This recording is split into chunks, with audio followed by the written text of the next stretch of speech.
Fala aí, sou o Elton do Responde Aí. Agora a gente vai fazer um exercício sobre associação de indutores. O que a gente tem aqui nesse problema? A gente tem o seguinte, a gente tem uma fonte de corrente alternada que gera uma corrente aqui que vai depender do seno ou do cosseno, por exemplo. E aí a gente tem essa sequência aqui de indutores, 4 indutores com esses valores aqui. A pergunta que o problema faz para a gente é a seguinte, bom, dado esse conjunto de indutores, qual é a indutância equivalente desse cara aqui, tá? Bom, como esse exercício ele é mais curto, eu vou fazer com você uma revisão rápida que você já viu na teoria, para te lembrar de algumas coisas importantes, e aí a gente vai aplicar isso daqui, vai ficar facinho depois no final de encontrar essa indutância equivalente aqui. Vamos lá então.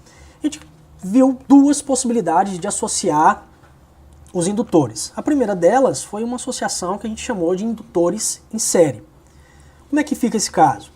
Primeiro a gente tem o seguinte, de novo a fonte de corrente alternada, joga aqui uma corrente que depende do seno e do cosseno, por exemplo, e eu tenho esses dois indutores L1 e L2, e esses indutores estão em série.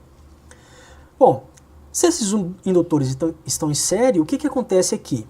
A corrente que sai aqui da fonte é a mesma, a corrente que sai aqui da fonte passa pelo indutor L1 e pelo indutor L2. E essa corrente que passa aqui no L1 e L2 tem a mesma intensidade. Ou seja, a corrente que passa em todo o circuito é a mesma que passa aqui em L1 e L2. Por isso eles estão em série. Então a intensidade da corrente que passa em cada um desses indutores é igual à corrente que sai da fonte. Se a gente deriva com relação ao tempo essa expressão, a gente tem que então a taxa de variação da corrente é a mesma em todos, em cada um dos indutores. Bom, a gente já viu que a taxa de variação da corrente ela é proporcional à diferença de potencial entre os terminais do indutor.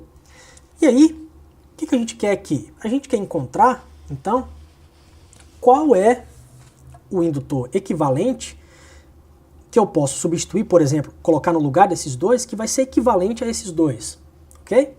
Bom, aqui a diferença de potencial entre os pontos A e B dessa nova associação aqui é a mesma diferença de potencial entre os pontos A e B que eu tenho antes aqui.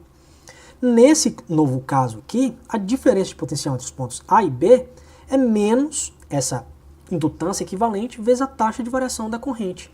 Só que essa diferença de potencial tem que ser a diferença de potencial entre os terminais do indutor 1 mais a diferença de potencial entre os terminais do indutor 2. Isso significa que isso daqui tem que ser igual a diferença de potencial entre os terminais da L1 mais a diferença de potencial entre os terminais do indutor 2. Como as taxas de variação da corrente são iguais, né, em cada um dos indutores, igual a taxa de variação que a fonte cede, posso cancelar essas taxas aqui e eu obtenho que a indutância equivalente é exatamente a soma da indutância 1 mais a soma da indutância 2. Agora lembra que isso daqui parece a associação em série de resistores, que a gente viu lá num passado aí não muito distante, né? Então, associação em série de indutores, eu somo as indutâncias. Até aqui, de boa? Tranquilo? Bom, essa é uma possibilidade. A outra possibilidade de você associar os indutores é associá-los em paralelo. E aí a situação que a gente tem, nesse caso, é essa daqui. Tem uma fonte que cede uma corrente, essa corrente entra aqui no ponto A, e agora as correntes que saem, que passam pelo indutor 1 e pelo indutor 2, quando a gente soma essas correntes, isso tem que dar a corrente que é fornecida pela fonte. Então aqui I é igual a I1, que passa pelo indutor 1, mais I2, que passa pelo indutor 2. Então a taxa de variação dessa corrente fornecida pela fonte é a soma das taxas das correntes que passam aqui no indutor 1 e 2. E aqui, de novo, a pergunta é a seguinte, qual é, então, a indutância equivalente dessa associação? Ou seja, qual é o indutor que eu posso colocar aqui substituindo esses dois caras aqui, L1 e L2? Então, é esse cara que eu tenho aqui. Então a diferença de potencial entre o ponto A e B, aqui nesse caso, é a mesma diferença de potencial A e B que eu tinha antes.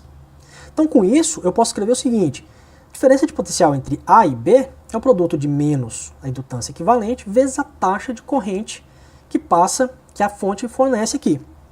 Se eu coloco essas expressões aqui e uso esse fato aqui, a gente vai chegar que a indutância equivalente, nesse caso de indutores em paralelo, é dado por essa expressão.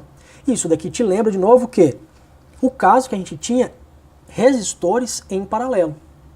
Então a indutância equivalente, quando a gente tem indutores em paralelo, é dado por essa expressão aqui. Então uma vez que a gente viu indutores em série e indutores em paralelo, e fez essa discussão rápida aqui, vamos ver agora como que fica a indutância equivalente para o caso do nosso problema. No caso do nosso problema, a gente tem o seguinte: a gente tem dois indutores, L2 e L3, que estão em paralelo. Então L2 e L3 estão em paralelo. O resultado dessa associação aqui vai estar em série com L1 e L4. Certo? Então, vamos seguir com essa ideia. Em paralelo, L2 e L3. E aí, então eu manipulo essa expressão e eu chamei aqui de LEC1, ou seja, a indutância equivalente desses dois caras aqui, é dado por essa expressão. Se eu vou lá no começo do problema e substituo os valores aqui, eu encontro que essa indutância equivalente aqui é de 14,3 mH. Tudo bem? Bom, o resultado dessa associação em paralelo aqui vai estar em série com L1 e L4. Então eu posso pegar esse resultado e somar com as indutâncias 1 e 4. E aí o que eu vou ter é a indutância, então, equivalente de todo o sistema, é a soma de L1 com L4 mais o resultado dessa associação em paralelo aqui. Jogando os valores, eu vou ter esse valor para indutância equivalente. Ok? Esse vídeo te ajudou? Responde aí.